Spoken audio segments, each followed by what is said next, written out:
Raos sing manah kula mboten bab sedanipun Paman Seta. Bab sing endi? Ing atasipun Paman Seta menika mboten wonten sambetipun kaliyan Bratayuda. Parandene katut ing ngaradan dados korban Bratayuda Jaya Binangun.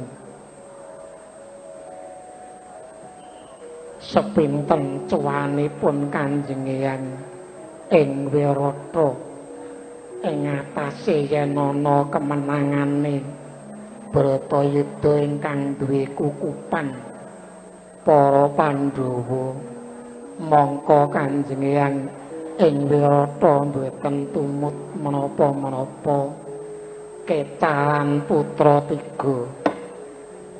Mangka putra namung tetiga ingkang kakung ingkang setunggal pawestri sampun winengku ingkang putra Abimanyu. Kaya apa rasane wong duwe anak mung telu mati kabeh mekaten kok Prabu. Janaka kula kowe kuwi manungsa apa kowe iki dewa sing gawe urip? Manungsa lakine kowe kok ngerti yen pancen kowe manungsa sing mudeng marang lakon, manungsa iku mung kari sak derma nglakoni ana unen-unen. Tembang dandang gula wis nyebutke kojur mujur sak derma nglakoni bunga susah menungsa wis kulina wong urip apa butuhe pepuntoni ramung lampus batine sasat wong ngipi andhek puna den rewangi numbuk bentus bentayangan saben dina pamriye sepele amung setitik supaya ora susah.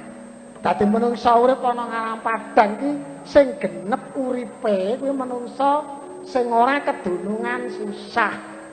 Yen menungsa kedunungan susah kuwi padha karo wong mati diworke karo wong urip. Ya ngono apa ora? Nggih. Lah iya. Terus kowe ngrembug perkara Kanjeng Hyang ing Wirata getuni anake telu. Kuwi setemene cengkah tiba kosok balen karo pengirah-irahmu kuwi. Gosok balen kados endi? Ora perlu tak terangake ning kudune kowe ngerti. Nek Kanjeng Hyang ing Wirata putrane telu kuwi mau wis mati, tegese Kaki Durgandana wis lega atine. Kowe iki wong nasar iki. Nasare piye? Kowe tak aranono wong ora umum. Mestine kowe ora gelem. Umumku ana ngendi, orane ana ngendi? Ing atase wong kepaten anak kok lega atine iki akeh kowe kuwi. Lho,